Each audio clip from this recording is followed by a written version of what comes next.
Hey guys, Sean here. Welcome to the F1 Word and to the qualifying watch-along for the German Grand Prix. How are we all doing this fine afternoon here in the UK and over in Europe and wherever else you are in the world? Morning, night, whatever. You know what I mean. I hope we're all doing well. Very much looking forward to this one. If you didn't catch FP3 this morning, I'll go over the results in just a moment. Very interesting. So in fact, you can probably see it on your screen right now in my little stat slides there. Lots to talk about as we build up to qualifying.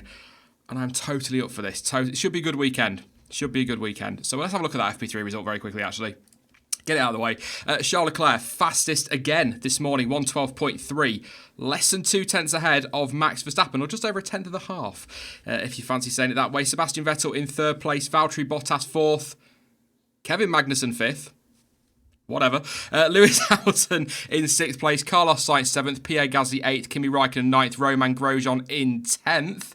Sergio Perez was 11th, Nico Hulkenberg 12th, Alex Albon 13th, Lando Norris 14th, Antonio Giovinazzi 15th, Lance Stroll 16th, Daniel Kvyat 17th, and Daniel Ricciardo 18th.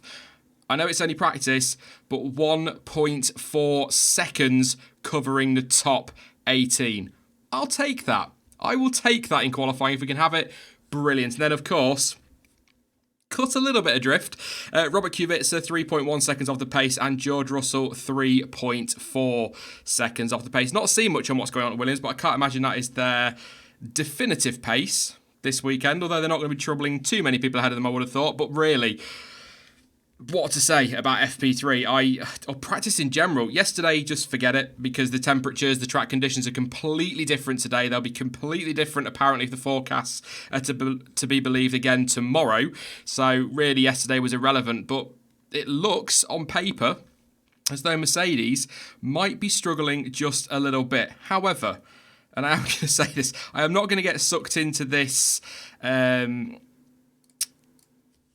get onto this bandwagon that the media seem to be on about how, oh, look, Mercedes are struggling, Ferrari are the team to beat, Red Bull are going to be the second team, and Mercedes, they could end up 5th and 6th. We've done that so many times this season, and how many times after a Friday and a Saturday of Mercedes looking like they're struggling do they then go on and lock out the front row by half a second or something like that? So I'm not going to get too excited about the idea of a mixed up grid, which I guess that would sort of be. Certainly Kevin Magnussen in 5th place would be a surprise, but it looks good. It does look as though we've got a very close fight between Ferrari and Red Bull. I fully expect that, as somebody just put in chat there, Ash Cash had to say that right, 147 said they have party mode. Absolutely. Whack on that party mode in qualifying and they'll be right in there. But it could be that we have 2 or 3 tenths separating the top 5 drivers on the grid. I've not thrown Gasly in there. We'll talk about him in a minute. Poor lad. But yeah, I'm very confident that it'll be closer than perhaps we've seen at times this season, but I don't think Mercedes are struggling quite as much as people are making out. Very quickly, actually, in chat, while there's a picture there of Bottas's Mercedes on screen, what do you reckon to the one-off livery?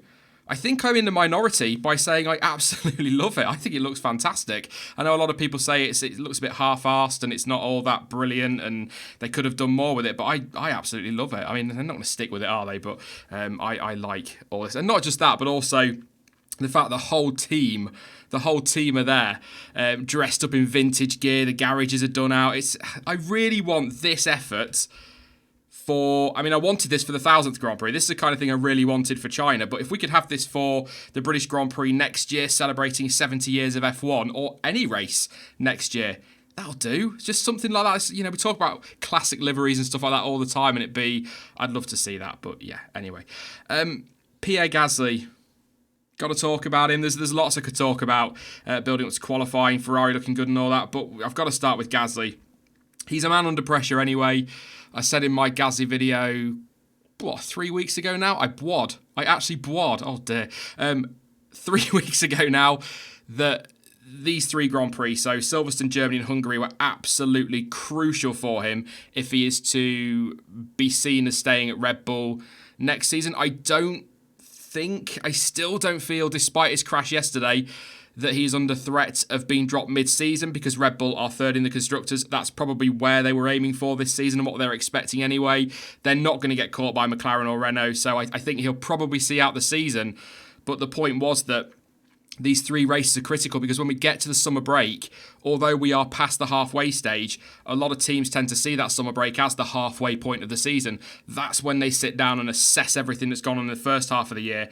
And if they go into that summer break Red Bull with bad memories of Hungary and bad memories of Germany for Pierre, I think they'll be looking at making a change for next year. He's under massive pressure. I know it's only practice, and the most important thing is that he delivers in qualifying. Just 6th. He just needs to be 6th. Just needs to be 6th. Same in the race tomorrow. 6th place. Absolutely fine. If he can just do that every qualifying and every race between now and the summer break, and even for the rest of the season, he'll be fine. That's what he needs to do. And close that gap to Verstappen. He was never going to beat Verstappen, but he should be closer to him. That's a fact. But I worry that he's in trouble. And that crash yesterday, Helmut Marko's come out and said that we're running out of spare parts, which is quite baffling because, and correct me if I'm wrong, chat, isn't that his first crash since testing? So if they're running low on spare parts, I think it's an exaggeration. If they're running low on spare parts, as Helmut Marko is claiming, then they need to be having a word with their factory because that means they've not had any spares since Barcelona. So I don't believe it. It's Marko. He talks like his backside half the time, so I don't tend to believe too much he says on that one. But yeah. But Christian Horner was kind of the telling point for me. There was an interview with Karun Chandok that we were watching during FP3 build-up, I think it was, once again. And Christian Horner was asked about that crash, and he just looked flat. You know, he's always defended Pierre this season and done it with a smile and said, look, you know, we'll put an arm around him, we'll give him the confidence he needs. But there just seems to be a real change to the way he answered the questions on Gasly. He didn't seem quite as not complimentary, because I wouldn't ever said he was complimentary, but he didn't seem quite as patient, I guess. There was just something I just noticed. He didn't seem himself with it, and I wonder if he's concerned now that this summer break they're going to have to make a decision for 2020. Again, I don't see him getting dropped. I don't see him getting dropped for anybody mid-season, but as I said in that video again, who is there? Everyone's going to go, Kvyat. Nah. I don't think Marco's going to swallow his pride twice. That's my line of the summer so far. And two, he's already shown that when he gets put in that car, he can't necessarily handle the pressure entirely, is what Red Bull would say. I disagree, by the way. He beat Ricciardo in his first season. Vettel couldn't do that. But anyway, not getting back on the Kvyat thing. Albon is not ready. Ocon is a question mark, but I think Ocon is somebody they'd look at if Verstappen moved on. Not going to talk too much about Verstappen's future. That's one for another video because there are some rumours floating around as we approach the summer break. But Ocon may be in for Verstappen if they needed a young driver that they could look at building around, possibly. I don't know. I think what will save Gasly is the fact there aren't that many options for Red Bull this summer. So we'll see.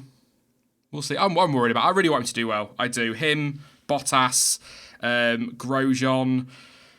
There's quite a few drivers. Giovinazzi, I want to see him do well as well, but I'm a little bit concerned for Pierre. A few of you in chat actually saying similar, that you're concerned as well. So got a super chat I'll read out super quick. Got two super chats. Both from Lord, is it Pidder? I'm going to say Pidder. TJB, thank you very much for your contribution. Says, my shout for Red Bull or Toro Rosso is Lucas. I can never say his name. Lucas. It's in the chat. You can see it there. AUER. Our. AR. Give up, Sean. And so glad to be able to join a watch along. Again, thank you very much for coming along, Lord Pidder, obviously, and for your contributions. Let's go have a look at what's going on in a second on Twitter. Just like to keep an eye on that in case we get any news from teams or whatnot. But we'll see. Let me know in chat. Who do you think?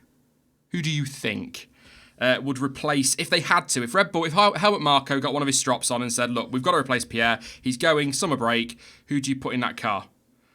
One surname. If they had to make a change, I still don't think no way would they put Ocon and Verstappen together. Surely. They wouldn't dare. I mean, it would probably end up being Kvyat, but I'm just not sold on it. The idea. Syke Zane, he says Buemi. Yeah, maybe.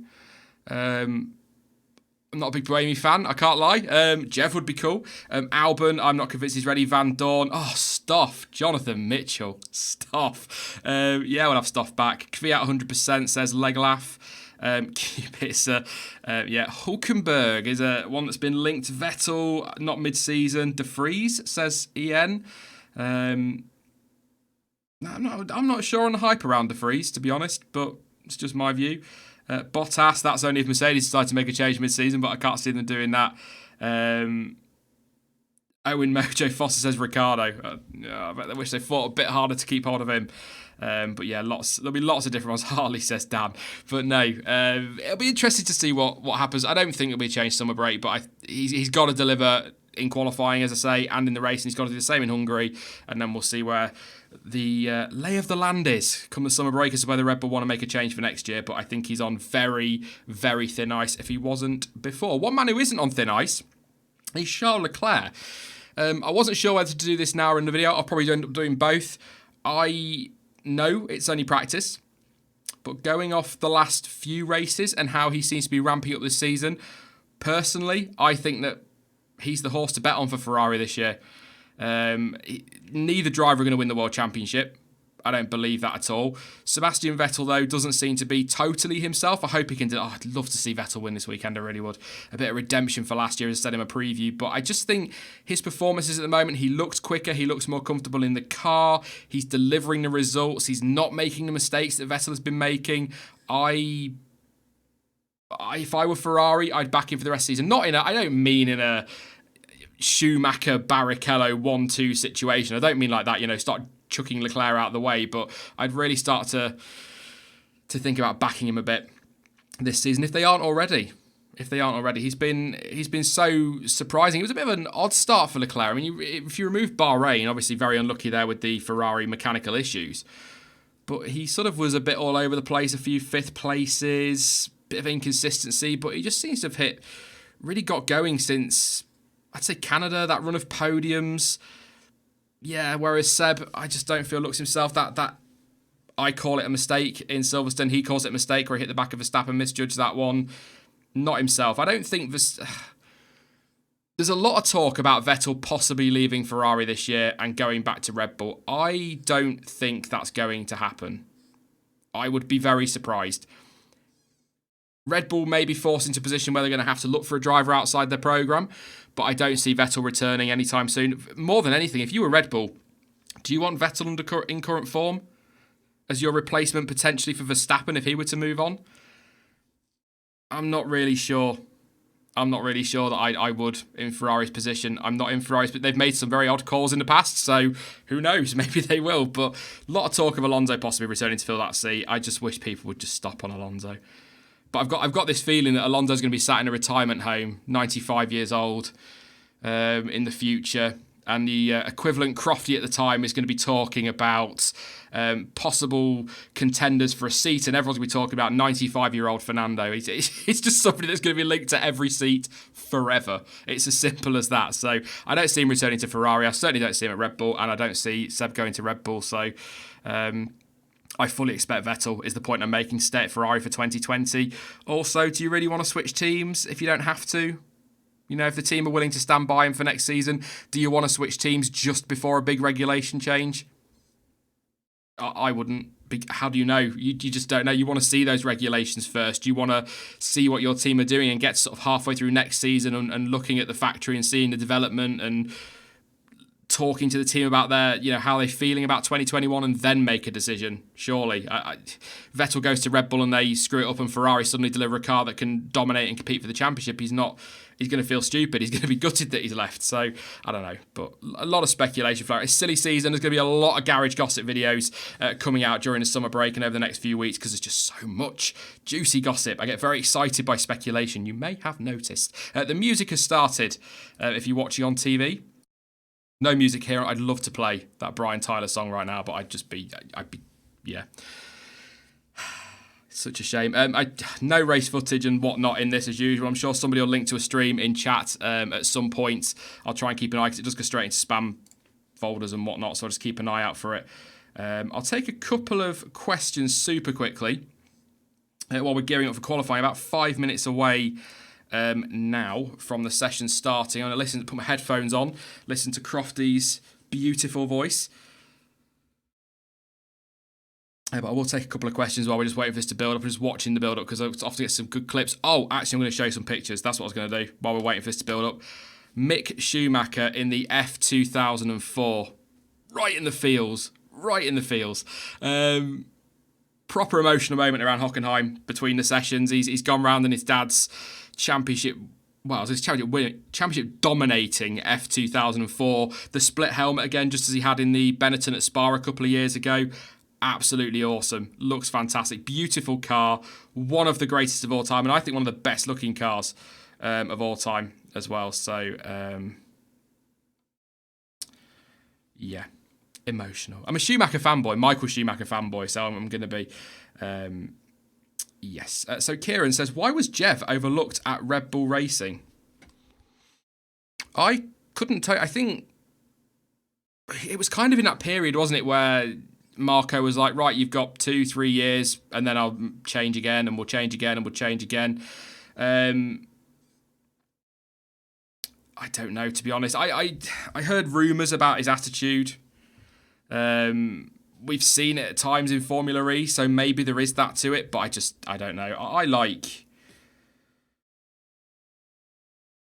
Jev. I still feel he's one of those drivers. Somebody in chat saying Jev is not good. I'd put him in a car above a number of drivers in that midfield easily, and I think that he was one that should have had a bit more time in Formula. I'm not saying he'd still be there now, but I think he should have been given more time. When you consider some of the drivers we've had that have been given a season and been shocking and then disappeared, I think Jev deserved a bit more time. But that's not how Red Bull work. It's not how they've ever worked. So we'll see. I don't know. It'd be cool to have Jev back, but I think his time in F1's gone. Same with Buemi. A number of people talking about Verlaine maybe returning one day. Van Dorn's been mentioned today. I don't think that's going to happen. Van Dorn will be with the Formula E Mercedes program next year. It'd be crazy not to be, really.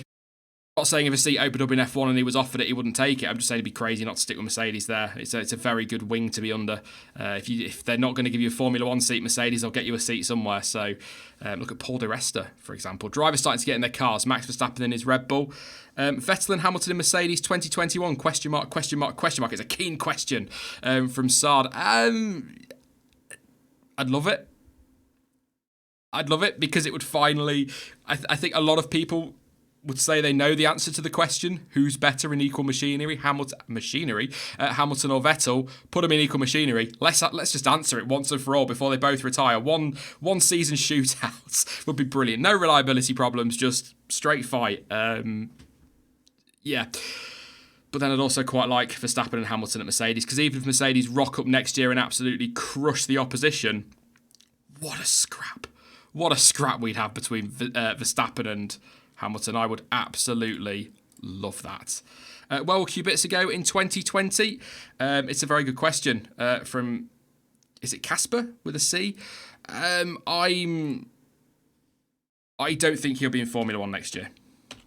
I think that is it for Qubits. I don't know so much if Williams wouldn't want him, but does he want to keep doing that, driving around, back end of the field? I'm just not sure it's what he wants to do. It's certainly not what he would have expected coming into this season.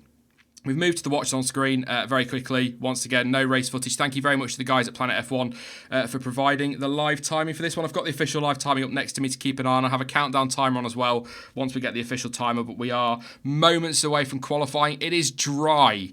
I've seen a few of you in chat a wee bit miffed at the fact that all this promise of rain has not delivered again.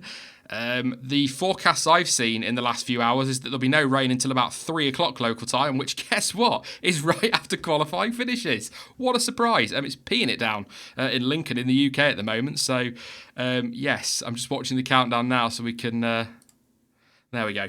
18 minutes, Q1. Is that timer going to crop up? It is not, because I've started the wrong one. That was a really smart move, Sean. But yeah, the weather I've seen 3 forecasts and 3 different forecasts for this session, but it looks like we're going to get rain for the race. Hopefully. A spicy wet race would be good. I think BBC Weather saying it's going to rain all day. Another one saying it's going to be from about 1, something else saying about halfway through the race. Best way to work out what the weather's going to do is just have a look on TV, or if you're at the circuit, you'll know if it's raining or not. So I don't trust the weather at all. Thank you very much to Daniel Martinez, or Martinez, depending how you want that pronounced, for your contributions. Do you think Haas should look to Ferrari to fill a seat if they decide to replace both drivers after this season? Also, keep up with the amazing videos. Thank you very much, mate. I will try my best. Haas. Who is there? Who is there at Ferrari that could fill that seat? That's the only question I would sort of throw back is, who is there? Maybe... I think it's F2. There's Ilott, isn't there? There was Fuoco at one point. Hartley and Verlaine are sort of simulator drivers. So... just don't know who there is. Other than, I can't think of anybody. I might have to come back to that. I might answer that on Twitter if you follow me over there. Do follow me over on Twitter at F1word.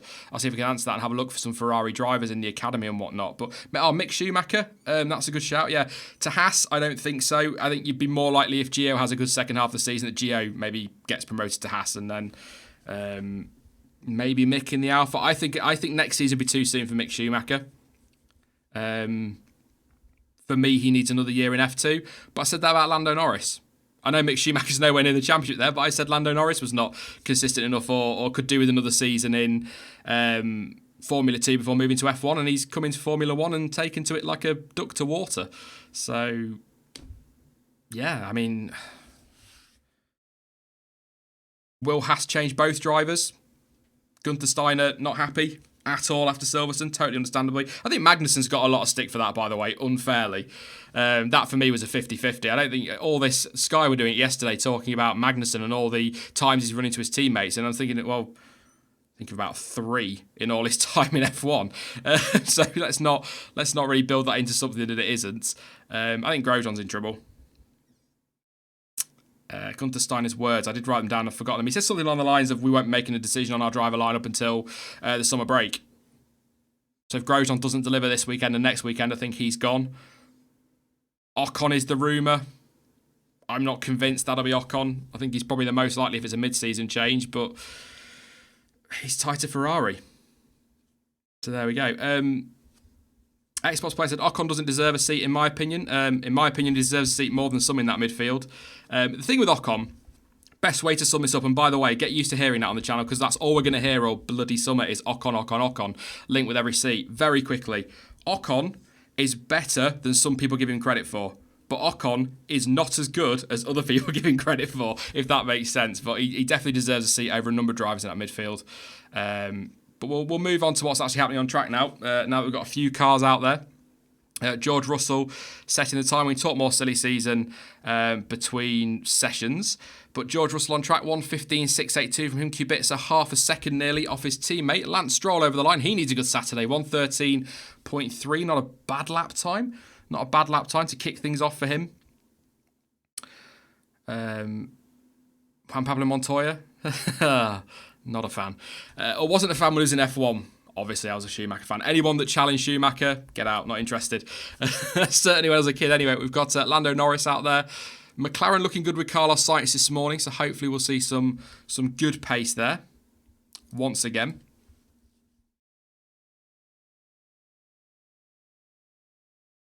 Just listened to Martin Brundle talk about driver coaches. Montoya apparently is Stroll's driver coach.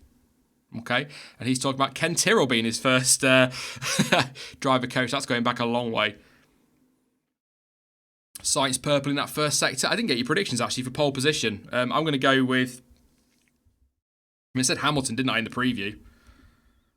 I probably ought to stick with that, but I fully expected a Ferrari on pole, but I'm not by the comfortable margin they had this morning, not by a long way. But Lando Norris and Carlos Sainz are coming around now. Lando Norris will complete his lap just before his teammate. Lance Stroll still quickest at the moment. Like I say, he needs a good Saturday. Is it 14 Q1 eliminations in a row? I think it's 14. I did write, again, I haven't got my stats with me. I left them downstairs, but never mind. 14 in a row for Stroll. So he needs a good one. And over the line goes Norris. Only second. It's a 13.7 for Norris. Sainz will go quicker on a 13.2. A couple of tenths quicker than Lance Stroll. But Racing Point have got a lot of updates on the car. I think actually every team have got something. I think Sky was saying this morning. That doesn't mean it's true. That's just what Sky was saying. Jean Todt in the Toro Rosso garage. Be interested what Renault have got as well in qualifying. They weren't particularly good this morning. Not at all. Yeah. Raikkonen, 13.0. He's gone quickest. A tenth and a half quicker than Sainz. Giovinazzi goes fourth. Max Verstappen on a lot of slow laps to build up to. We saw in practice, very slow. I don't think they've brought a minimum lap time in. There was a lot of talk about them bringing in a minimum lap time. But nothing at the moment. Vettel saying he's lost power on team radio. Sebastian Vettel said something seemed to blow up. So Vettel lets Leclerc go. concern there for Ferrari and Sebastian Vettel. Oh, never rains but it pours, does it? I tell you something else, Seb's not had the best. He's made some mistakes, but he's not had the best of luck at times either this year. But then again, neither's Leclerc, really. It does seem to be that Ferrari tease, don't they? And they get so close and something goes wrong somewhere. Either they leave their driver in the garage when they should be on track in Q1, or they have a mechanical issue, and frustrating. He is slow. See what he does. And Martin Brunner just saying it's not. I was just going to say it's not. If that is an engine failure, that's not something they can fix in the last 10 minutes of qualifying. But then Vettel goes and flies past Leclerc again, so maybe not. Is he coming into the pits? He's still slow, not gearing up. He is coming into the pits. Concern for Sebastian Vettel. Any update on rain, says JV. Have a look on my BBC weather app. It's the most unreliable source of weather in the world. It's British, what do you expect? We are not good with weather, generally. Thunderstorms apparently it should be raining at about 4 o'clock local time. Thunderstorms, so yeah.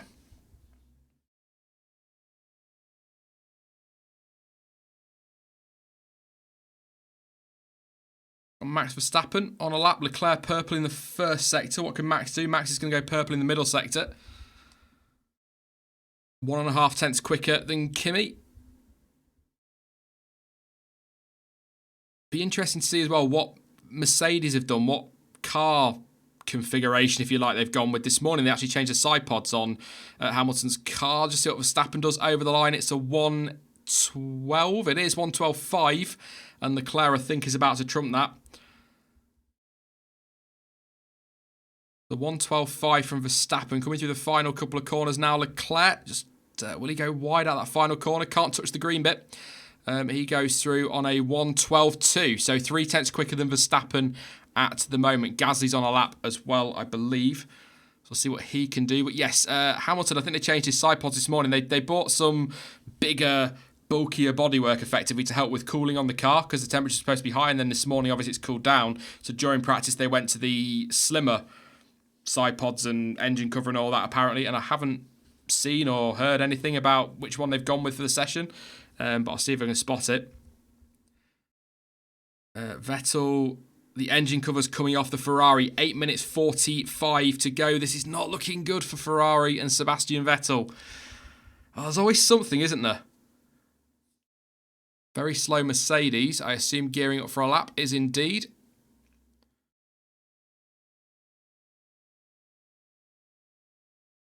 So here comes Hamilton to start his lap through that super quick turn 1. Track limits, by the way, are being enforced at turn 1, on the exit of turn 1 and on the exit of turn 17. They're allowed to run all the way on to the blue and white curb, the extended double curb, but if they touch the green paint on the exit of that corner, any part of the car touches that green paint, that is time deleted. They're enforcing them properly, which is good.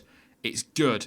I still argue that the best way to deal with that is to put a metre of grass the other side of that curb, or some gravel, or some landmines, just something that they just won't go out there. So, yes, they are enforcing them, which is good. Very good.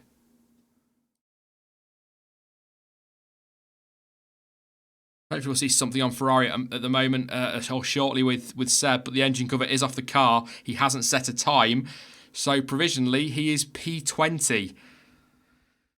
Oh, not good. Mr. Guacamole says landmines will work just fine. Don't think the drivers will sign up to it though, mate. But yeah. Yellow flags out on track. Hamilton over the line, and it is P13. 1:13.8. Ricciardo goes fourth on a 1:13.1. Did Hamilton make a mistake? Maybe. What's Bottas doing out there? I mean, try and set a lap, I'd assume, but pace-wise, what's he doing out there? Green, he's slower in the middle sector. Grosjean goes fifth on a 1:13.1. Magnussen sixth. This is getting interesting. Hamilton already in the drop zone. He will obviously need to go again. Scenes if we lose Vettel, Hamilton and Bottas in Q1.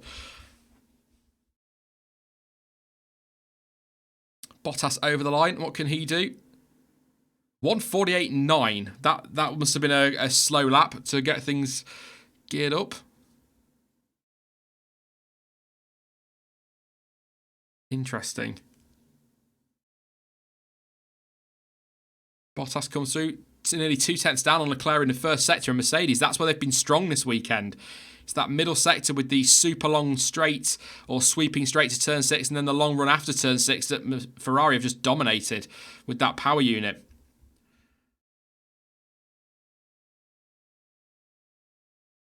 What can he do in the middle sector? Are Mercedes struggling pace-wise?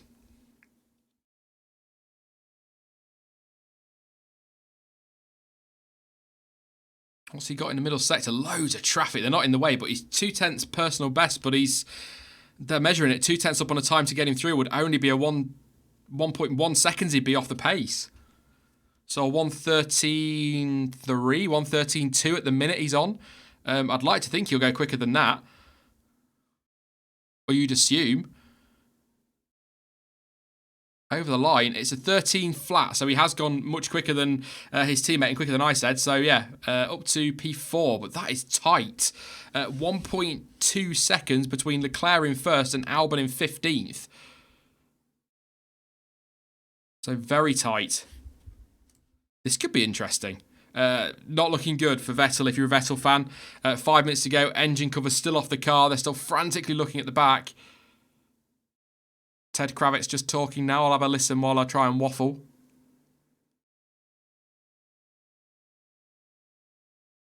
Hamilton, 10th and a half up on Albon in the first sector. But yeah, it's not looking good. Not looking good for Vettel. Oh, same before, wasn't I? Don't think he'll go anywhere. Not expecting him to go anywhere. But will it be a case that the team gets sick of him or he gets sick of the team? And Vettel's getting out of the car. That is it for Sebastian Vettel. He will start P20 tomorrow. He is out of qualifying. Jesus. Oh. I feel for the guy. I really do feel for him. This week, I jinxed him as well with what I said in the preview. Sean, you've got to stop talking up drivers before a weekend. Oh, Seb. P20. Hamilton coming through the final corner. Very wide, but just going to get away with that, I think. And he's just, 112.8. He is 6 tenths off Leclerc still, but much better time. Vettel, helmet off. Game over for Seb today. If you're just tuning in, he reported something blowing up an engine issue over team radio, and he's coming to the pits, and that is game over for him. No time, P20.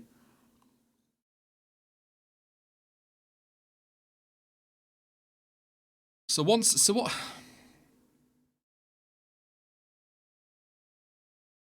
It'll be exciting to see him coming back through the field, but from a Ferrari perspective, that kind of is going to mess them about with strategy again.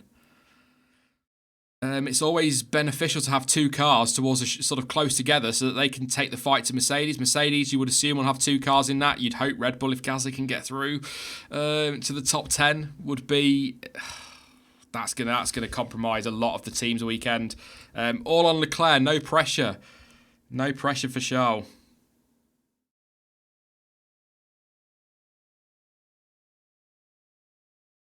As is pointed out in chat there, that means that Williams will out-qualify Ferrari. Last race, I think they beat one. This weekend, it's getting better for Williams. What a season they're suddenly having. 2:15. There you go, exactly. To go in Q1. Sainz is out there at the moment in the drop zone. Albon, Norris, Kubica, Russell, of course, Vettel already out. What can Sainz do? Everybody's pretty much going to go again, I would say, except probably... Bottas has gone out on an outlap, so I assume the top three are staying in. I think Verstappen and Leclerc are fine. Hamilton's probably fine. Sainz does not improve. He stays ninth, nearly a second off the pace. What can Norris do? Over the line, only 15th. McLaren look like they might be in trouble here. Norris will have to cool down and go again.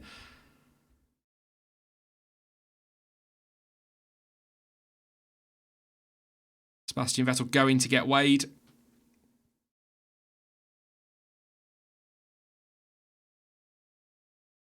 This is going to be tight. I think this is going to be very close. Again, Gio's just dropped into the drop zone after Norris improved. We've got a minute 20 to go. Deep breath. We've got a replay of... Ooh. It could be an unsafe release for the Toro Rosso. Daniel Kvyat released in front of Grosjean and had to brake and swerve to avoid him in the pit lane. Tends to be a reprimand if that happens in qualifying, though.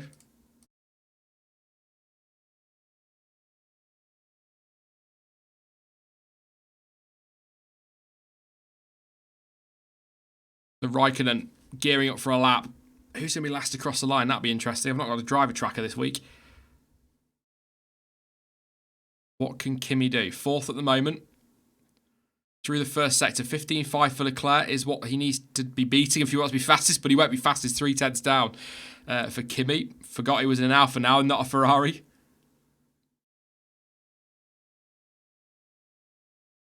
Giovinazzi, personal best. He needs that. He's in the drop zone at the moment. Magnussen up in P8. He's done a personal best as well. So people are improving. Might see quite a bit of track evolution as well with the rain overnight. No more information on rain at the moment.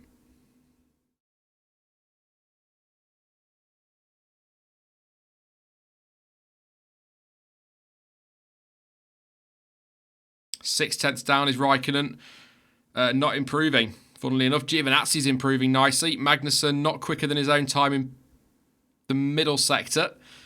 It's all about this midfield. Nothing between 15th and 6th. Maybe Bottas as well. Over the line goes Raikkonen. Does not improve. Giovinazzi will improve. Giovinazzi does improve. P8. Magnussen over the line for him. Can he go better? He does. P6 for K-Mag. Here comes Perez. He goes P10. Grosjean over the line. Does not improve. Stays P8. Kvyat next. He doesn't improve. Stays 13th. Gasly is next. He is under threat at the moment. He's improving. Goes P4 for Pierre. Exhale if you're a Gasly fan. Hulkenberg goes 11th. Lance Stroll here is in 14th place. Is he going to sneak through? Over the line goes Ricciardo. Doesn't improve. Stays in P8. Russell out-qualifies Kubica in 18th again. Over the line goes Stroll. Doesn't improve. Albon is next. And if he does get through, he'll knock out his teammate. Will Albon go through? He does not. I think that means with Norris and Sainz, I'm going to wait. That is it. Lance Stroll is through to Q2. Finally, 14 race streak is over. Lance Stroll, world champion, is into Q2. That's a huge boost for him and also for Racing Point. But out, shockingly, go Lando Norris, and then obviously Alex Albon, George Russell, Robert Kubica, and Sebastian Vettel. So even without Vettel dropping out, Stroll would have got through. But Lando Norris out, and Sainz only 13th as well. Going to be interesting to watch those McLarens come back through the field. But just to confirm, everybody looks like they're done now. So Norris is out, P16. Albon is out in 17th. Then it's Russell in 18th, Kubica 19th. And Sebastian Vettel out in 20th. No time, of course, with those... what we assume are engine issues. Lance Dance, says Dylan. Absolutely. Lance Stroll through to Q2. That's one of the headlines, not the biggest.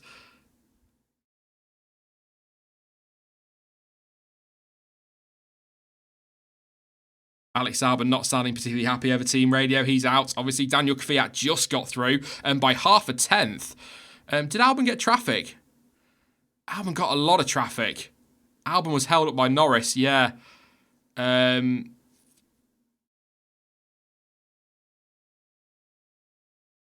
Norris is...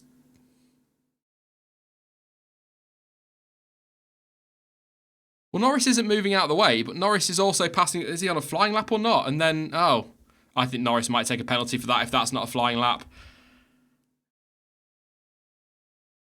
We'll see. It might not be. He might have been on a flying lap and then aborted it, but yeah, McLaren, yeah, exactly. JDM says McLaren struggle. Big surprise. I thought McLaren were looking good. Sainz was solid this morning. Big surprise. Yeah. headlines from that session then. I think the big headline, obviously, is Sebastian Vettel out in Q1 with engine problems. He was 20th, did not set a lap time. Lando Norris dropping out. I think that's a big headline as well. Was expecting more from McLaren. Lance Stroll making it through. Lance Stroll making it through to Q2. Gasly P4, only, in air quotes, 4/10 off his teammate in second place. That's, yeah, but I'd probably say actually a bigger headline than that. Kimi Räikkönen 5th. Few hundredths quicker than Bottas, and Magnussen only a 10th slower than Bottas. Obviously, engine modes will get turned up and whatnot, but turbo failure, Alex Clark is saying, for Vettel. How frustrating. How frustrating for Seb. He's not going to keep putting up with this, is he? Just from a personal perspective, I don't see it. Thank you very much, by the way. Just checking out now, 941 of you tune in. Thank you for coming along for this one on a wet afternoon in the UK, but a dry one in Hockenheim. We're expecting rain. 102 likes. So if you could drop a like on the video, let's see if we can get that up quite a bit. That'd be awesome. So thank you very much. Really helps me out and really helps the channel out as well. So do drop a like and don't forget to subscribe if you are new. Race reaction tomorrow. Debrief on Monday, and then I'm going to have quite a bit of content out next week. There's a garage gossip thing I want to do. That'll be out some point next week. There'll be a Hungarian Grand Prix preview. Loads coming up before the summer break and throughout the summer break as well. So don't forget to subscribe if you are new. If you're regular to the channel, just a quick reminder while we're in this little lull between sessions, there'll be no post-qualifying video this afternoon, as explained at the British Grand Prix weekend and during the channel update video last week. I've got some prior commitments this weekend. I had them last time out as well for Silverstone that I did mention a few months back, and there was never going to be any post-qualifying videos today or last Saturday either. So back for, hopefully, with what I'm going to call a qualifying reaction, or I might come up with a better name than that, rather than a report from the Hungarian Grand Prix onwards. So fingers crossed, all will be good next week. But yeah, double header. I do love these double headers, but I kind of don't want it to go too quick, because then that's it for F1 for a while. Well, maybe not. But anyway, it's a couple of weeks with nothing. Very quiet. Is it going to be a race reaction stream tomorrow? It says it's Drazzy. Yes, there will be. Me. Now, who did I ask? Dan. Oh, Dan's going to be back. We'll talk Grosjean with Dan, and I haven't asked Jonty, but I assume he'd be up for that as well. So there might be 3 of us tomorrow, but there'll be definitely me and Dan, and possibly Jonty as well. So yes, Haas in 7th and 9th. I don't know what their split spec experiments are saying, but from practice results and quality so far, boy, I can't get any reading that anyone here see anything. That's from JV. I don't know what to say on Haas, and neither does Gunther Steiner. If you saw practice this morning on Sky, Magnussen came over team radio and said car feels completely different. The team said, "Oh, is that in a good way or a bad way?" He was like, in a good way. And then it turns out Gunther Steiner sort of turned around and said, well, nothing's changed on the car, yet it feels better. And Sky said, well, to anybody else that's listening to that would sound weird. And Gunther Steiner says, well, it sounds weird to me. So I don't really think Haas know what is going on with that car at the moment. So with respect, if Haas don't know, I have not got any idea what's going on. Tyre related is what I would assume. Still, cooler track temperatures may be working better for them. In terms of the spec, Grosjean is happy with the Australia spec. Much happier, and you would argue his pace would say that, would demonstrate that. But Magnussen seems to have a hold of this new spec car, so it is fascinating that they've kind of almost gone backwards in a way. Or not, they've kind of stayed where they were. You go back to Australia, they were super quick in qualifying, and I think they picked up some good points as well. But no, yeah, I don't know what to say on Haas. I'd like to see them improve. Also, by the way, title sponsor Rich Energy, or Bitch Energy, as I prefer to call them now. The latest on that is that I think Rich Energy are trying to distance themselves from William Story in this whole Lightning Volt UK thing, or whatever it's called.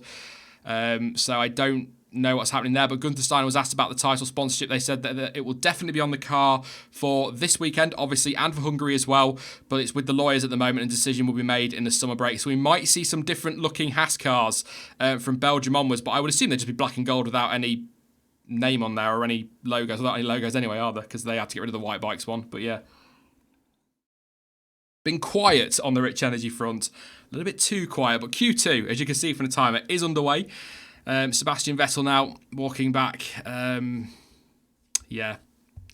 Poor Seb. But Leclerc's out there. Hamilton, Bottas, Sainz and Stroll out there. Weather-wise, still dry. Still looks like it's going to stay dry looking at the sky as well. So, yeah. Jay says, I hope White Bike sponsor Haas. I think that'd be brilliant. Yeah, that'd be good. Mercedes set up for wet race. Would that explain their lack of pace? That's a fair point from Gracelord. Maybe. We said a lot, didn't we? Many moons ago, teams setting up for wet races. It is forecast to be thunderstorms and rain all day tomorrow. On one forecast, another one says it's going to rain halfway through the race, and another one says it's going to rain just before the start of the race. So, rain's going to be about. I think I'd be surprised. But I guess we'll find out tomorrow. If they are poor today and then go out there tomorrow and smash it and are crushing everybody, then yeah, absolutely.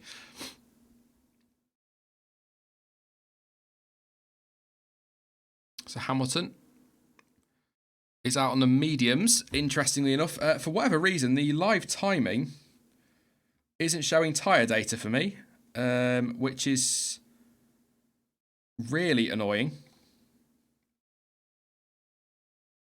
I'm just double checking.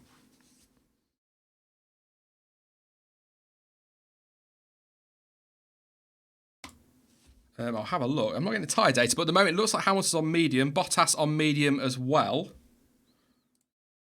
That'll be why. Hey, Sean dealing with financial stuff midstream. I hadn't paid my subscription. That's why I'm not getting the tyre data. Oops. Let's have a look. There we go. Mediums for Leclerc, Hamilton and Bottas. There you go. I'm now a member of F1 TV again. Yes, somebody else just confirming there in chat that turbo issue for Vettel. Vettel is out, and Hamilton goes fastest, 112.1. Bottas does a 112.4. So Mercedes suddenly starting to show some pace. What can Leclerc do? Leclerc's on the mediums as well. As is the Red Bull of Max Verstappen. I wonder whether they'll take that gamble with Gasly. Stroll goes third in a 13.4. I'm waiting to see what Gasly does here.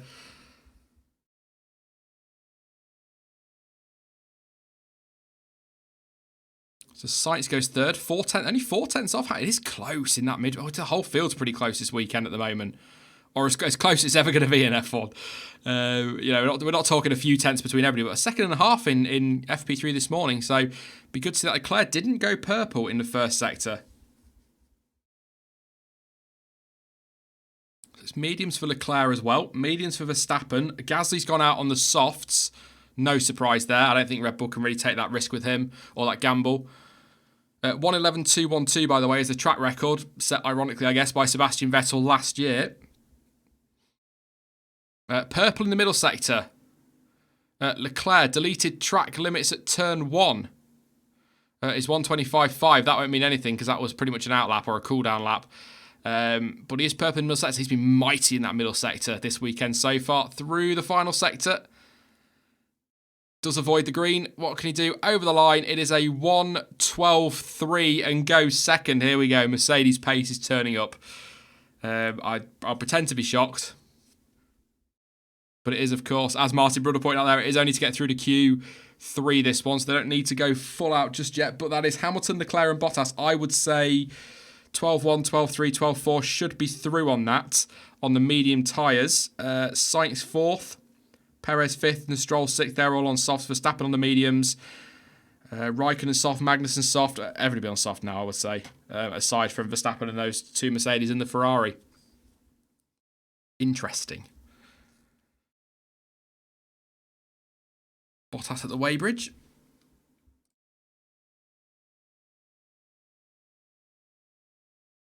Some team ready for Max.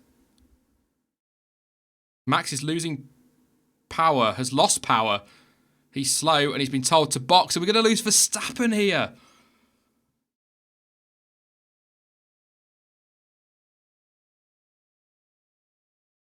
Max Verstappen lost power on the straight, has been told to pit. He's cruising around.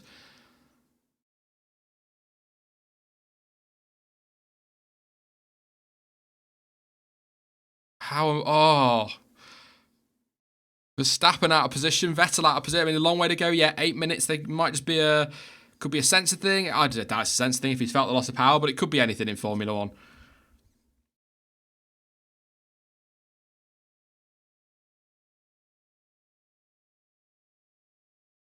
Just trying to see if there's just trying to listen while they're on board there with him, but I can't hear anything.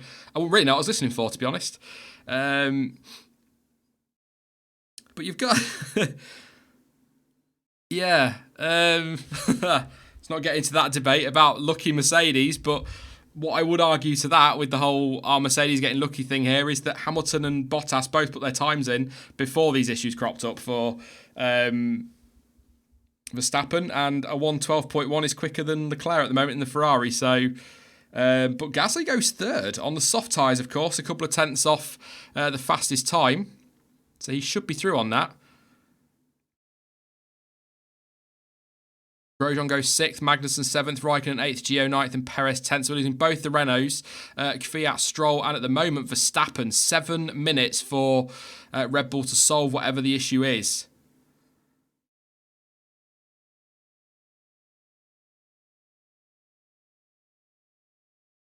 So slow out laps for everybody. See what they can do. There'll be a couple of runs left yet, I would have thought.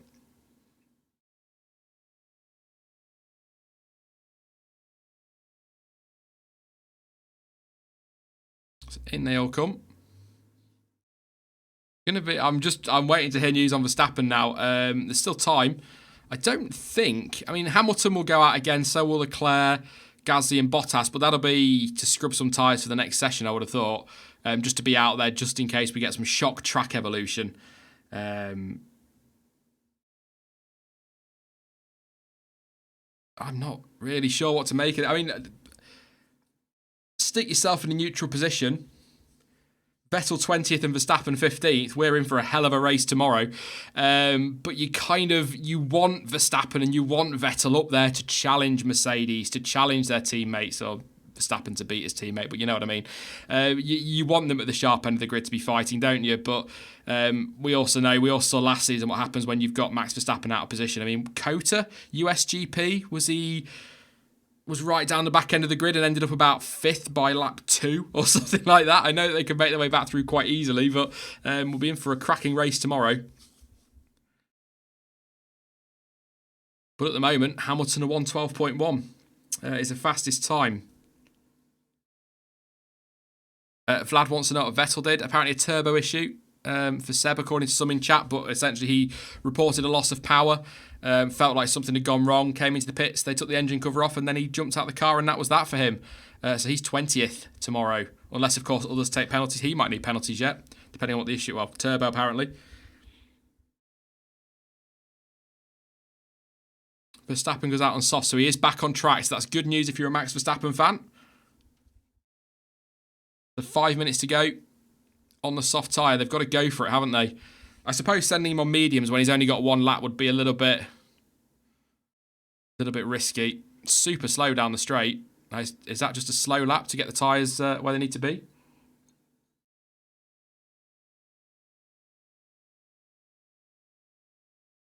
Also mixes a strategy up at the sharp end, doesn't it? If they go with softs for Max. Sandro says Norris probably going to be a penalty for blocking Albon. Vettel might be 19th now. Where was Norris? Hang on. Norris was 16th, wasn't he? You tend to get a 3-place drop for blocking in qualifying, so I don't think he would be. I mean, the thing is, though, Honda with Albon in 17th might decide to stick a load of new bits on. So he could still end up 19th, but I think it'll be 3 places for Norris if he gets one for blocking. Wouldn't be surprised. To find blocking. If he was on a hot lap or he was trying to warm up a quick lap or doing a quick lap and then aborted it, then they might not see it that way. But Albon was definitely impeded, and as we saw in Austria with Hamilton and Raikkonen, if you're impeded at all, then that's it. It's a very slow lap from Max. I'm not sold on this. I'm not sure this is him looking after these tyres. I've had no team radio yet. Martin Brundle just saying that now as well. Seems to have a delay. But yeah.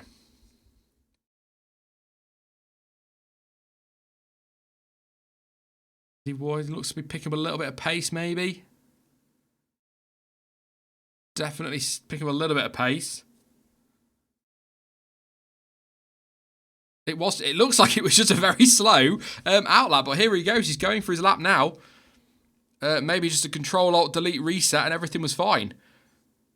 Through that first corner, right up on the curve. What can Max do? On the soft tyres, could go quickest here.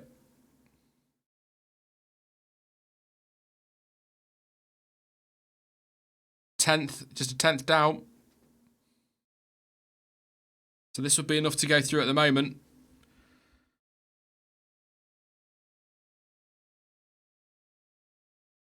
Into the hairpin. Best overtaking spot tomorrow for sure with the DRS before it. Running now down through the sweeping turn 7. And then into the braking for turn 8. Past that Mercedes stand on the right hand side. Packed out today. I wonder if they'll all dress vintage tomorrow. That'd be quite cool. Through the middle sector, what's he going to do? A couple of tenths quicker than Perez, which is a time to get himself through. That would be enough. Because it'd been a 12-8. Oh, 2 tenths at a huge margin, though. And through turn 17. What can he do? Over the line, it is P4, 112.4 for Verstappen. That should be enough. So deep breath for Verstappen fans. He's at least through. He's at least through to the next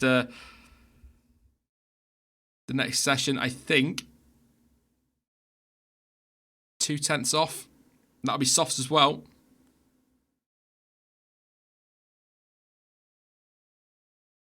He's complaining of lag on the team race. Turbo lag. He had that in Silverstone, didn't he? So still not happy.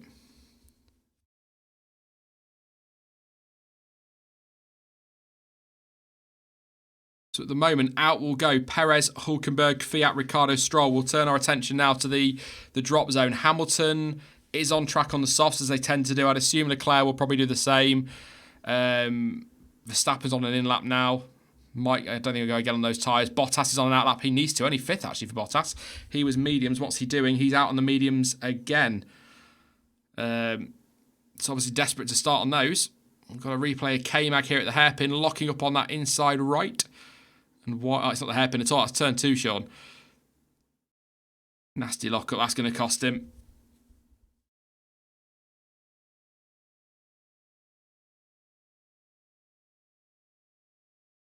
Lance Stroll.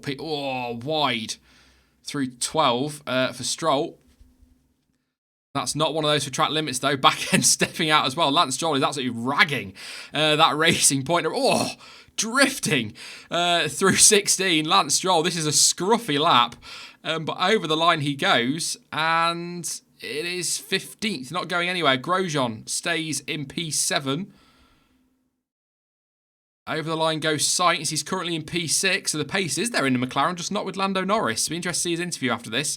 What can Fiat do? Checkered flag is out. He stays 13th. Hülkenberg is 12th. Kimi's purple in the middle sector. Kimi Raikkonen's on it. Over the line goes Hülkenberg to go into P7. Ricciardo goes 10th, but Kimi Raikkonen's about to smash that. In fact, Kimi Raikkonen goes across the line and goes P6. 112.5. Giovinazzi also, he's up to 10th place. Magnussen and Ricciardo out, as is Kvyat. Stroll will be out as well. Perez over the line. What can he do? Checo. It is P10 for Checo. So there we go, out of Q2. Go Giovinazzi, Magnussen, Ricciardo, Kvyat and Lance Stroll. Sergio Perez through to Q3 for Racing Point. Grosjean through as well for Haas. Oh, he needs that. He needs that. Hülkenberg 8th, Sainz is 7th, Raikkonen 6th. Only 3 tenths off pole. Well, nearly 4, but 3 sounds more exciting. Verstappen 5th, Bottas 4th, Gasly 3rd on the softs, of course. Leclerc didn't go out again. He's second and Hamilton in first. So Hamilton will start tomorrow on the medium tyres. Leclerc will start on the medium tyres. Gasly will start on the softs. Bottas will start on the mediums. And Verstappen will be on softs as well. And then we're assuming they, and if they do get through to top 10, Raikkonen, Sainz, Hülkenberg, Grosjean and Perez, they are through to top 10, you know what I mean, doesn't matter. They are all going to start on the softs as well. Ricciardo, not happy. And I'll tell you something. Wow, I've literally just spotted this, sorry. Okay. Perez, in fact, no, hang on a minute. Right, Hülkenberg in 8th, a 112.766. Grosjean in 9th, a 112.7.69. Perez in 10th, a 112.7.76. Giovinazzi 11th, a 112.786. Magnussen in 12th, a 112.789. Ricciardo 13th, a 112.7.99. Wow, 3 100ths. In fact, no. Yeah, 3 100ths between 8th and 13th.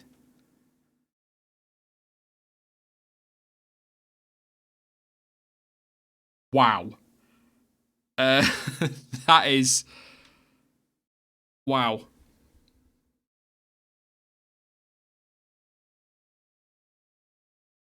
If it's that close in the race, I hope the TV director bothers to follow that, to be honest, because that would be epic.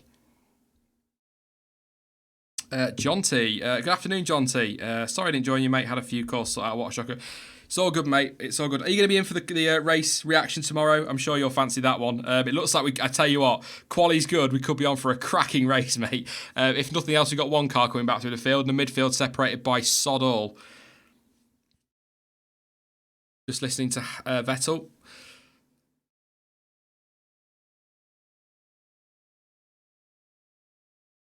Something wrong with the turbo. Missed out on big chance. Car is great.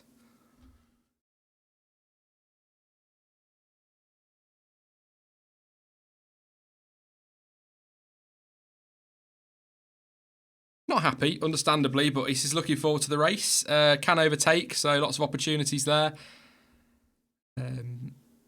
Yeah. Feel for him. Really unlucky when that kind of thing happens. John T's on the race reaction tomorrow. Awesome. Get your Grosjean banter ready, mate. Dan's with us, so that would be a very nice grid, wouldn't it? Very tight that midfield. Once again, if you are just tuning in, I'll go through everybody we've lost. So Q1, we lost Norris, Albon, Russell, Kubica and Vettel. In Q2, we lost Giovinazzi, Magnussen, Ricciardo, Kvyat and Stroll. But everybody from Hülkenberg in 8th down to Ricciardo in 13th was separated by just over 3 100ths of a second. Yes, please. That'll do very, very nicely. But yes, at the moment, Hamilton has a fastest time, 112.1. Leclerc 112.3. Gasly 112.3, but he's on the softs. Bottas a 112.4. Verstappen a 112.4 as well. Both the Red Bulls will start on the softs. The two Mercedes and Charles Leclerc will also be on, or will be on the mediums rather, not also. They will be on the mediums.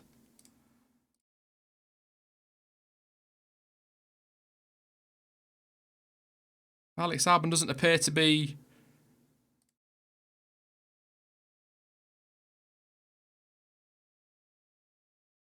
Albon doesn't think that Norris, it's just an interview with Albon, doesn't think Norris will get penalised because he was on a push lap as well.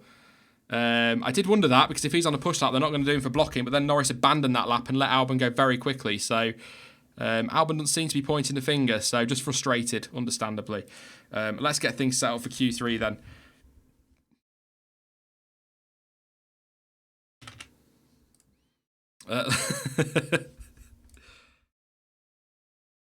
Lando Norris just been interviewed, but I'm curious about that pace. We're sort of listening to him now.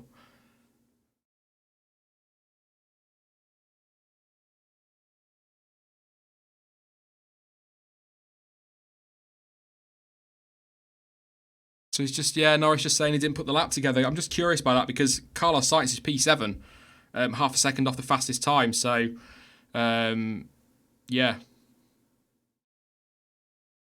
So just couldn't get his lap together. So no problems with Norris's car.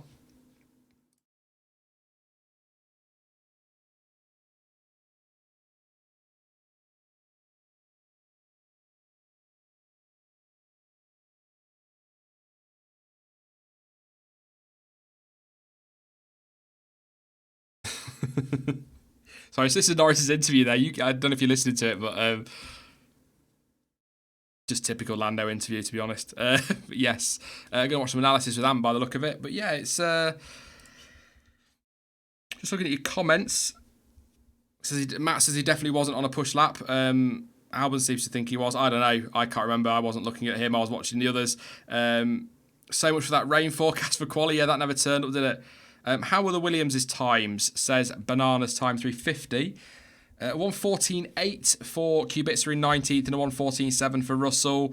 So 1.3 off Albon for Russell and 1.4 off Albon for Kubica. So I can't remember what they were off in qualifying in Silverstone. I will have a look, see if I've got that saved. I don't think I have. So I couldn't tell you if that's an improvement as of right now.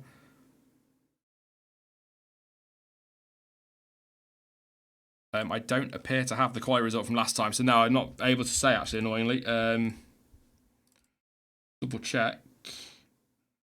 I'll do. Is that full qualifying or Q1? So at Silverstone, Russell did a 27.7, so was a second off Lance Stroll in 18th, so they look to have gone backwards. Kubica's quicker by a few tenths than he was at Silverstone in Q1, so we'll go with the Toro Rosso as the measure. So yeah, they look to be a little bit slower, weirdly.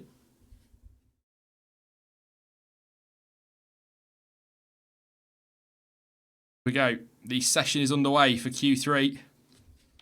I'll set the timer up.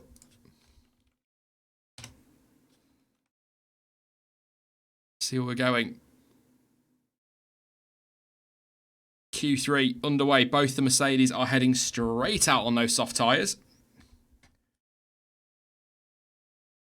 We've only got one Ferrari, don't forget. Two Mercedes, two Red Bulls, one Alfa, one McLaren, one Renault, one Racing Point and one Haas. So very tight in that midfield.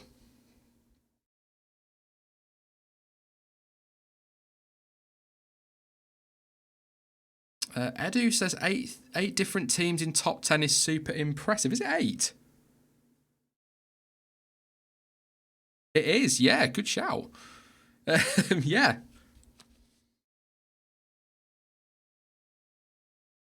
That is, yeah. Again, as I keep saying, underlies just how close that midfield is. That's mental. Eight different teams in the top 10. I missed that. Thank you for pointing that out. Hoping that live timing will update. We are into Q3, as you can see at the top right with the timer. If not, you're going to have to rely on me going all crofty on your ass throughout this stream, or what's left of it. Vettel's car in the garage. Quiet on his side, definitely. But yeah, while we're waiting for the drivers to gear up, don't forget to subscribe if you're new. We've got the race reaction live tomorrow shortly after the Grand Prix with Dan from F1 Stroke or Slash E-Reviews, and of course John T as well. And don't forget to drop a like on the stream as well. Thank you very much to everyone for tuning in. It's a pleasure as always. I love doing these, just sat nattering randomly to you all. 240 likes, 1,000 watching. Let's see if we can get that number up a little bit in this last 10 minutes or so of qualifying. Super quickly then, who's on pole position? Surname in the chat. I'm going to go with Hamilton because, you know, I said it in the preview on Thursday, and all weekend so far it's been, Mercedes have been struggling, and then we all know what happens when people talk about Mercedes struggling. Yes. Grace Law says Hamilton. Kimmy says Bananas time 350. Cracking name. The Ham says Mike Maldonado. There's always a Maldonado every time. Leclerc, Bottas. Pierre on pole be wild, says Marco. John T says 1k likes and he'll do a face reveal. 1k likes and I'll pass out. On a stream, that would be insane. Lewis for pole. Leclerc says Charles. Hamilton currently purple. Bottas has done obviously personal best, but he's a couple of 10th down on his teammate. Verstappen only a 10th down on the fastest time site. He's only 3 down on the fastest time. We'll all be looking at Leclerc, I think. Bottas purple in the middle. Obviously because he's the first one to do a time, Sean. Calm yourself. Hamilton now goes purple in the middle. What are we going to get? Bottas through a little bit of twitching on that Mercedes. It never looks totally on rails like we've seen in recent years, does it? But it seems to have the pace. Over the line he goes. It's a 1:12.222. Lovely from Bottas, cracking time. And then Hamilton does a 1:11.7. When I say cracking time, by the way, just because it was all the twos. And Leclerc's out the car. Leclerc is out of the car. What's going on? Hamilton, it's Mercedes are going to be on pole. Do you know? People talk about Mercedes look, and I always say, "Oh, shut up." You know.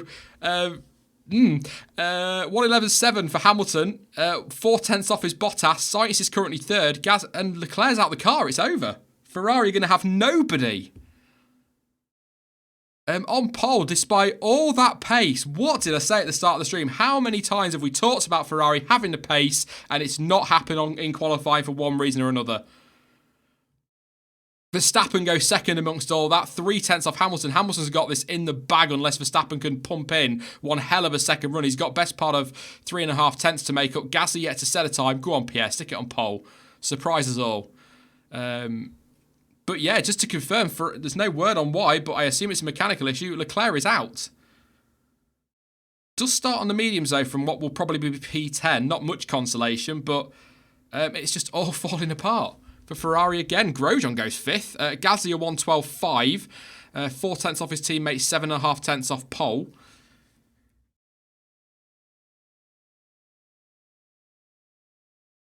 Well, what do you say to that? Jesus. Yeah.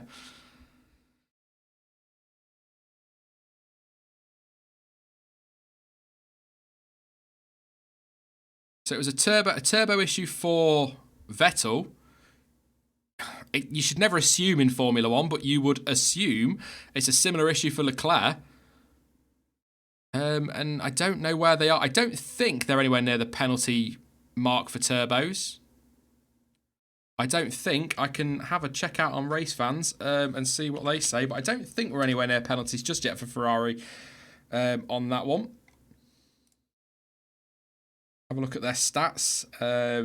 By the way, if you love your stats, Lights Out blog are fantastic. Also, there's a good stats section as well on racefans.net. Definitely worth checking out. Retirements and penalties, it might be under. No, I'll try and find out and I'll put it on Twitter, but I don't think they're anywhere near a penalty. Ferrari, I might be wrong, but I can't believe that. Leclerc is out as well. So, bit of breathing. Just gearing up now. Perez is out there, about to start his lap in the gap, if you like.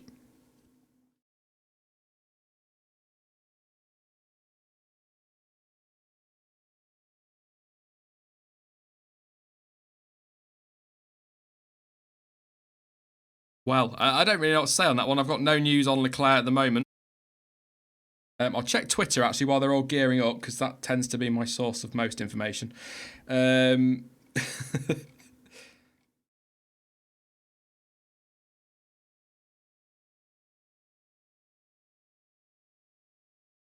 Nothing I can see.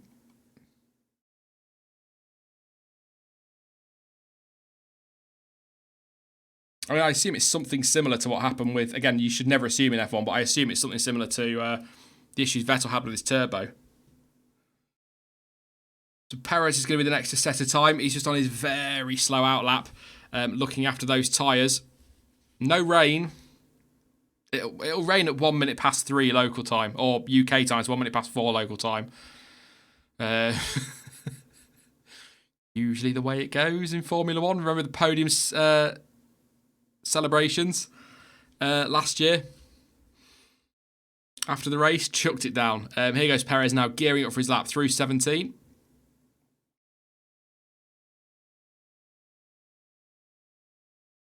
Interested to see what if these upgrades are working for Racing Point. I mean, the fact that Lance Stroll got out of Q1 says that there's obviously been some improvement, but Perez is currently sat 7th, yet to set a time, of course, but currently 7th. Worst case scenario would be 9th. Stroll's down in 15th, so yeah, Perez 3/10 off. That would currently put him 4th. Sorry, 3rd. Obviously, there's the rest of the lap to go yet, but I don't see him beating Bottas.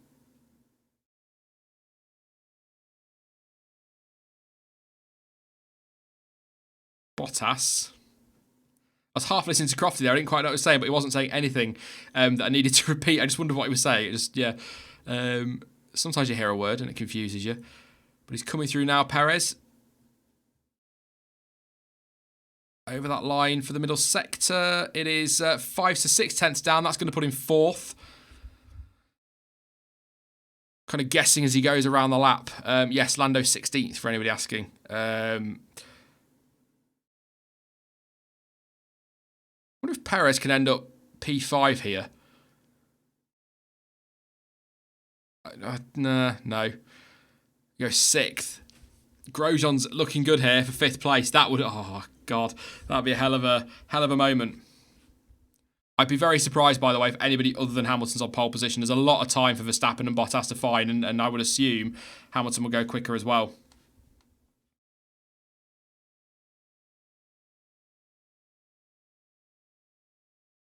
Here comes Hamilton. Here comes Bottas. Verstappen.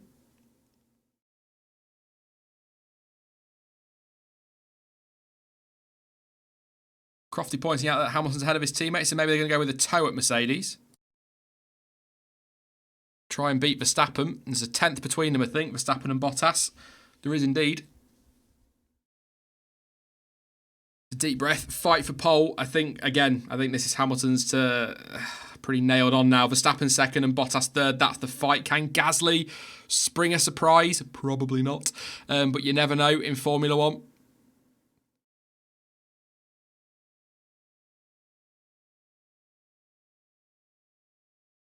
Why have the bottom 3 not set a lap? Are they all 3 out? Usually it's one run for the likes of Raikkonen and Perez and co, because they use a lot more tyres to get through generally to Q3. Whether Perez might run again though on those same set of tyres, a slow lap and then a flying lap they might do.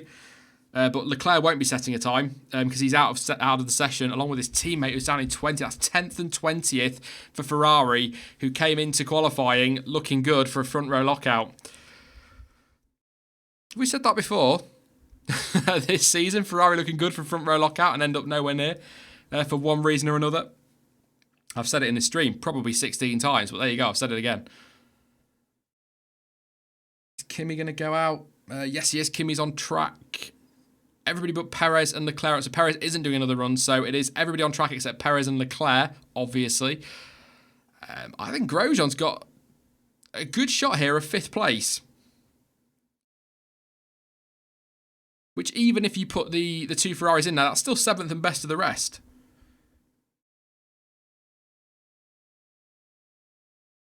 Here's Hamilton on his lap running to turn 2 now. He'll cut the beam just after 4. And there it is. He's down actually on his own time, so he's not improving. So if Verstappen and Bottas are going to do it, I don't think Bottas is getting a tow. He's down as well, but it is a personal best, so he would go 2nd at the moment as it stands. What can Verstappen do? He's also down, but it's a personal best. He would stay 2nd. 3 100ths off pole in that first sector. So this is going to be... it's all power down those straights, so isn't it? Could Verstappen spring a surprise? I'll let you know when he comes through the middle sector. It's unlikely. But again, you never know. Hamilton does not improve. This is not a good lap for Hamilton, so he's not going to improve his time. What can Bottas do through the middle? Verstappen just correcting his car. Bottas does not improve. He's 2 tenths down. Verstappen looking good for a front row here. What can he do? 2 tenths down, 3 tenths down actually, best part of. So let's see. Hamilton comes through the final corner. He is still on pole. That is not going to be... It is not an improvement. It was purple, but it was not an improvement.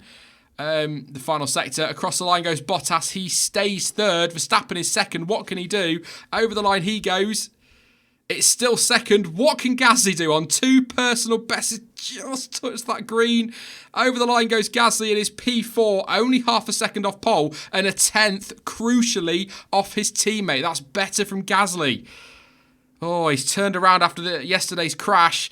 Raikkonen in P5, Grosjean 6th, Sainz 7th, Perez 8th, Hulkenberg 9th, and Charles Leclerc in 10th. That is Lewis Hamilton on pole position, 3.5 tenths clear of Verstappen, who is only a couple of hundredths quicker than Valtteri Bottas in 3rd. That is as comfortable as you're going to get.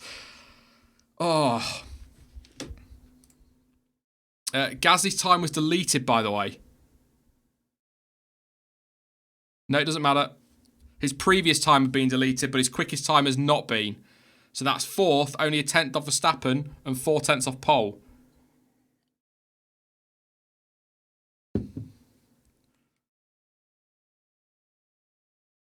Well. Extreme Gaming says somebody cursed Vettel. Yeah, sorry about that. Get in there, Lewis. I sat there in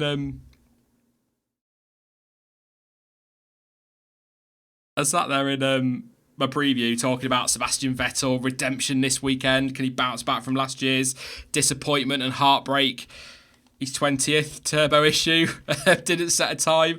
I just need to stop predictions. I just have to. I'm destroying people's races. Yes, because I have that kind of power. Anyway, what a dramatic session. What a dramatic session. Where to start in a moment, but just quickly run through the order, which I will do again, just waiting, because obviously with these track limits things, I don't want to go and say this is the definitive grid, which it wouldn't be anyway, because obviously there'll be changes tomorrow, but this is how things stand at the moment. Hamilton on pole position for the German Grand Prix with a 111.7. Max Verstappen in 2nd place with Valtteri Bottas in 3rd. Pierre Gasly 4th for Red Bull. Apparently, now 0.7 off, so maybe that fastest time did get deleted. Still enough for 4th place, though.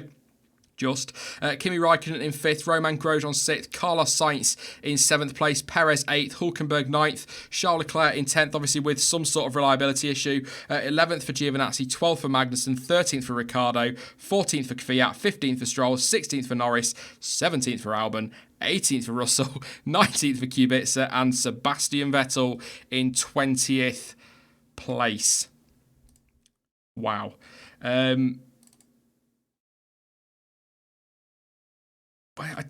Mercedes is sharing a retro style newspaper for Hamilton on pole. I'm loving all this retro stuff for the weekend.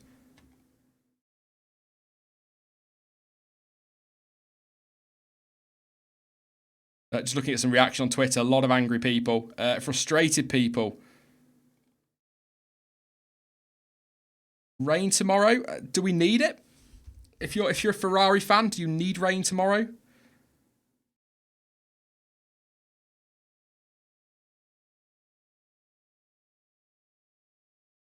Going to be interesting tomorrow. I keep saying interesting, but it's fascinating and dramatic. Hopefully as dramatic as qualifying was. I'm just waiting to see if there's a final result crop up that I can pop in the stream as I did last time. If not, we might be ending it there. We'll see.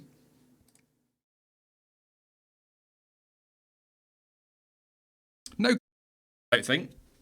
No great surprises, but what I'll do then while we're waiting for this result to come through, and while I sort of half listen to the interviews, in chat with a surname out of everybody in the session, who for you was your performer of the day, your driver of the day for qualifying, if you will? I'm going to go with Kimi Raikkonen, P5 in the Alfa Romeo, cracking performance. Also, Romain Grosjean's got to get a shout as well for me.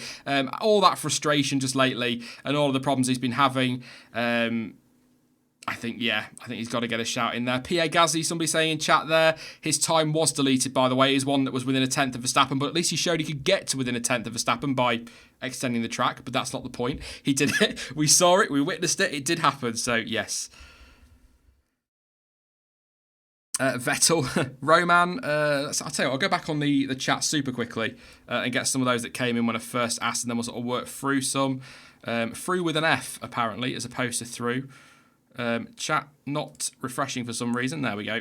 Let's see then. So, your drivers of the day. What have we got? Raikkonen says block fight. Pierre says Foxboy. Eric says Kimi. Grace Law says Verstappen. Raikkonen says Isaac. Mike went with Vettel, it was. Raikkonen for Sandro. Bailey said Raikkonen. Matt says Perez. Where was Checo? 8th, yeah. Top 10. Leclerc says typical guy. I think he was on for in with a very good shot of front row, possibly pole. But that lap from Hamilton was pretty solid in Q2 and in Q3. Kimi, a lot of people saying Bois, Verstappen, Kimi, Raikkonen, Kimi, Perez, Raikkonen, Grosjean, all the usual suspects, I guess, in there. Yeah, lots of Kimi Raikkonen love in there. Why not? Cracking performance from Kimi. Yes, I always say cracking. I'm just very British, you know. Like to say cracking as much as possible. I'm just waiting for the official result to come through so I can confirm what I think is the case. But for some reason, and we had this last time, didn't we, at Silverstone, F1 seems to take a week to publish their official result. But I think that time from Gasly was invalidated. The official live timing and the live time from Planet F1 are all saying 7/10 off now. So, and he was 4/10 off. So I did, when he came out the last corner, I did say he dipped a wheel. So any part of the car, doesn't matter if it's just the tiniest piece of a tyre, it gets deleted if you touch the green on the exit of 17. Oh, that rhymes. Hey, if you touch the green on the exit of 17, then yes, you will get a time deleted.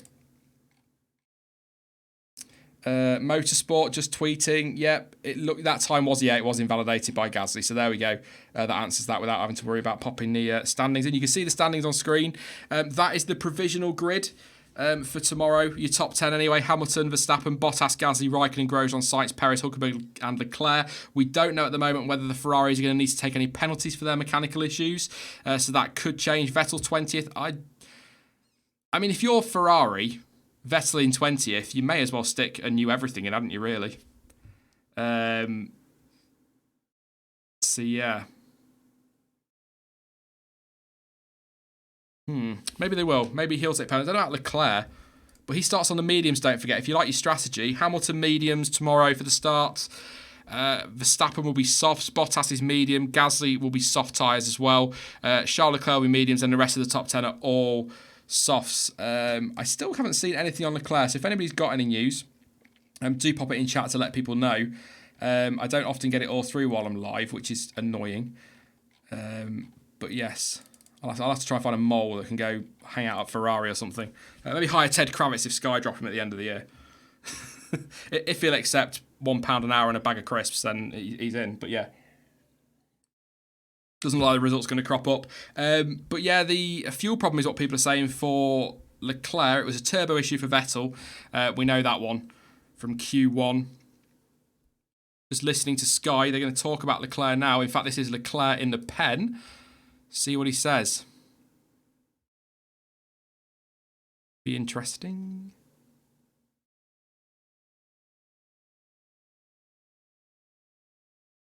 There's a fuel system problem for Leclerc. He's just confirmed that it was not the turbo. It's a fuel system problem for Leclerc. So there we go. That answers that one. Miserable for Ferrari. They were so good in practice. And it just shows the media jump on it, don't they? Practice is one thing, qualifying is another. Points are handed out on a Sunday, though, and that's what matters. But we're in for a good race tomorrow. Verstappen on the front row of Hamilton, something we all want to see. Gasly there with Bottas. We've got a few midfield drivers closer to the front than they would usually be. Lots of different constructors, as somebody pointed out in the top 10. 8 in total, nothing between the midfield in qualifying, and we've got Vettel and Leclerc trying to make up places, so that's going to be awesome. Rain, Chris Downey says rain is not coming. It's not for qualifying because it's over, but for the race, again, as I said at the start, depends on the forecast. Different forecasts from everybody. The BBC one says it's going to be thunderstorms all day. Some are saying there'll be thunderstorms and rain halfway through the race. Others are saying after the race. Nobody knows. We'll find out tomorrow. But rain would spice that up even more. Massive frustration for Ferrari, but I think elation. Just trying to rhyme things now. For Mercedes on that front row, Lewis Hamilton on pole, Bottas in third. Given where they were, I can't help. I mean, we don't know what, sandbagging is the word that's used a lot. We don't know whether they had things turned up in practice. We don't know if they were hiding their true pace. But I think if somebody had offered them that after P3, practice 3, they'd have taken pole and third. No doubt whatsoever. They look like they're in trouble. So Yes, I will take a couple of your questions super quickly before I disappear. Don't forget, if you are going to disappear, though, yourselves, don't forget to drop a like on the stream before you go. And thank you for your company. It's been a pleasure, as always. And I'll be back tomorrow live with Jonty and Dan for some race reaction. The suits on the pit wall look great, says Jamal. I love this whole, I said it again, this whole vintage. Vintage is probably a better word than retro for it. It looks absolutely awesome. I do like this. I have a feeling Hamilton will win by a country mile and Max will have about 30 seconds to Bottas back in third as Xbox player.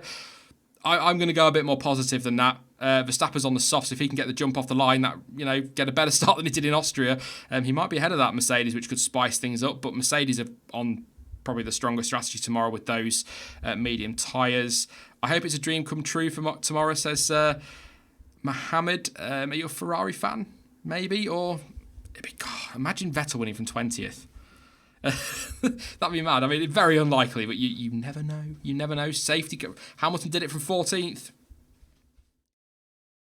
What happened to Norris? He said in his interview that he just couldn't hook his lap up. But as you can see from Sainz's time, the pace is definitely there in that McLaren. So, yes. Ferrari, please retire and make us Ferrari fans proud.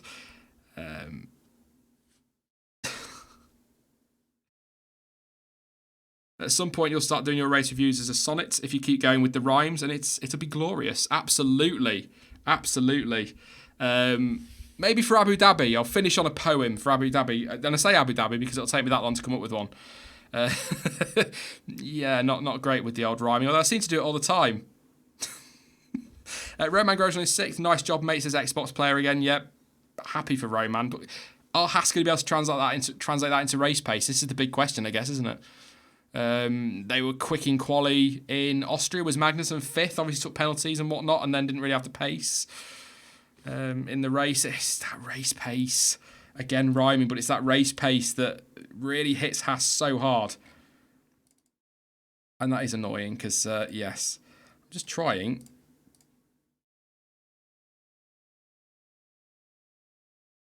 I think we're going to leave it there. I don't think they're going to publish the official times for me to run through super quickly, which is a shame. Another quick scroll through. Yeah, it doesn't look like it. I'll take a couple more questions then, and then I'm going to disappear because I don't think we're going to get anything from F1, and I need to shoot off shortly anyway. So one more check. No. So yes, let's take a couple of your questions then, and then we'll end it there. Could Verstappen win? Says a sim bomb. Yes.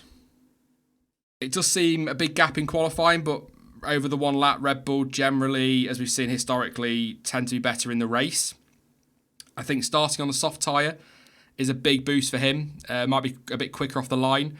Then again, I felt that in Silverstone. It didn't really work that way for others, so we'll see. He's pretty racy at the minute, Max, and that Red Bull was surprisingly quick at Silverstone, so it could be surprisingly quick here in the race. He's got a shot. I would say, based on how the grid lines up at the minute, it would be between Hamilton and Verstappen for the win. I think Mercedes will be desperate for Bottas to beat Verstappen off the line. But I guess it all comes down to what that pace is like in the Ferrari. It looked pretty quick in practice, race pace-wise, but the Mercedes was still just edging it as far as the stuff I saw from FP2, which is kind of irrelevant if it ends up being cold and wet tomorrow. But if Leclerc gets through quickly, that could spice things up a little bit. But I think Verstappen, Hamilton for the win. I'm quite happy to watch them battle that one out. So yes, he could. And I wouldn't be surprised to see him take it. And I think Red Bull will be desperate for him to take it because there are all these talks about performance clauses as we approach the summer break and him possibly moving on if they've not been met next season. So a win would be a pretty solid result for him. Is Vettel closing to retirement or not? If not, would he go to Mercedes or back to Red Bull, says Mohammed. I think he's close to retirement in that he'll go in the next few years, but it's difficult. I might get into it another day. I might do it in another stream or a video because it's quite difficult for me to kind of explain my thinking, but essentially from weekend to weekend I get a different impression when I watch Vettel interviews. One weekend I think he's not done with the sport. He'll still be here. And then another weekend, I think, well, actually, and this could be one of them, is he going to stick around? So we'll see. Come on, everyone, give him a like while it's in your mind, says Leonardo. Yep, don't forget to drop a like before you disappear. Thank you as well to Mohammed for the subscription. Awesome stuff. Annette, I nearly did good day in an Australian accent, but I won't do that to you. Says Leclerc for podium, question mark. Yeah. I don't know. Again, back to that other point, it depends how quickly you can get through Hülkenberg, Perez, Sainz, Grosjean and Raikkonen, assuming, of course, he doesn't have...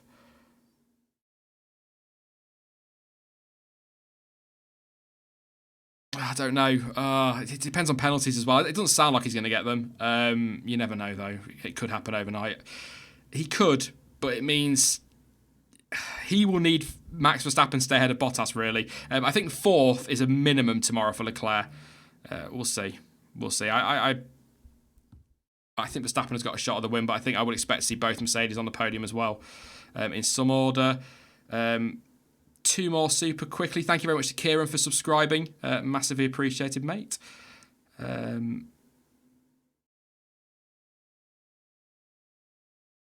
Do you think Kimi has a chance at a podium? Says Mashiro. No. If everybody finishes and we don't get any massive drama tomorrow, no. If we get a wet race, a few retirements, some safety cars, maybe. He's one of those outsiders if we get a crazy race. If it's all as you would expect, then Hamilton, Verstappen, Bottas, Gasly to a point. Leclerc will soon get through and he'll disappear as well. They'll be gone a little bit between them lot for best of the rest. But I think we're in for a really good... If you just forget the leaders for a moment, we're in for a very exciting race in that midfield again tomorrow. We just need the TV director to pick up on it. We want to watch it. If the front runners get a bit boring and disappear, then focus on that midfield. Two more questions before I disappear then. 3:20 UK time. I don't know why I had to tell you that, but why not? A lot of you live in the UK, so you'll know that one. Do you think there is a balance between performance and reliability? Says Zion King. Do you mean Ferrari? I'll come back to that one if I remember to. Is this Gasly's time to shine with a possible P4? Says McGath. Yeah. I mean, that his lap got deleted, but he did get to within a tenth of Verstappen. Yes, with exceeding track limits, but he did get to within a tenth of Verstappen. It is only marginally exceeding track limits. It's not like he cut an entire corner to get there. It was a little bit of a tyre on the green stuff. So he's got pace in that car, and that's really good after what happened in practice yesterday, that he's demonstrated that pace and shown that he's still got it and he can bounce back from setbacks like that. But there are a few drivers this weekend, as I keep saying, who need a good weekend. Gasly is one, Grosjean is another. I think actually Hülkenberg possibly in ninth, and probably Ricciardo. Renault haven't been particularly brilliant this season, but I think they need that. And in terms of teams, Haas need a good weekend, and so do Racing Point. At the moment, they look like they're having them, but Pierre Gasly really does need to deliver this weekend and next weekend. Otherwise, I think he's in trouble for 2020. I mean, some will argue in chat now, listening to this, maybe sat listening going, well, he's in trouble anyway, whatever happens in the next two races. But I just feel that if he can go into the summer break, bit of positivity behind him after some good results, 3 races, good results, team might give him another season. They might. If he goes in after 2 poor performances, or 3 poor, or whatever, there's no chance. He'll be in big, big trouble. One more question. Hülkenberg outdrove Ricciardo, missed it all. I don't know if that's a question, but yes, he did outperform him. I've already answered if Max can win. Kimi was third last year, but I have already answered that on the Kimi Raikkonen thing. Rhetorical Resources says smash a like. Absolutely. I'm going to give you a few seconds for another question. I'm just going to wait because we sometimes get on right towards the end and I don't always get to answer them, and they tend to be pretty juicy, and then I forget. But I'm just going to double check super quickly again while you're popping in your final question. If F1 have bothered to put their official timing up. FIA have, but I don't want to... Nah.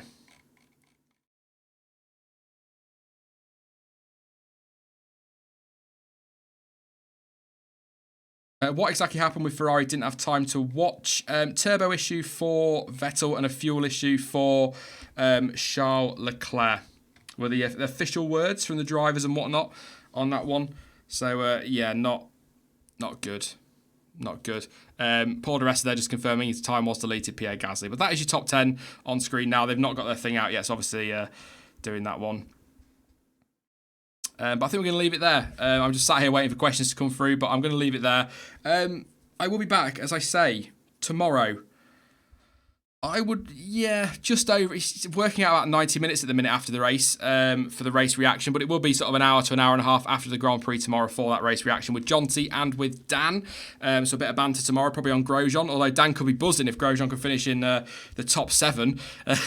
He'll absolutely love that one. And don't forget, if you don't really stick around or not interested in the race reaction stream, the shorter debrief video will be out on Monday, and then there'll be loads next week gearing up for Hungary and the summer break as well. Not far away. I can't believe how quickly that's crept up. But thank you, everybody, for tuning in and joining me and keeping me company this afternoon. It's been a pleasure, as always. Don't forget, you can follow me over on social media, and all of the links you need for that are in the description down below. But as ever, thank you for watching. I've been Sean. This has been the F1 Word, and until next time, goodbye.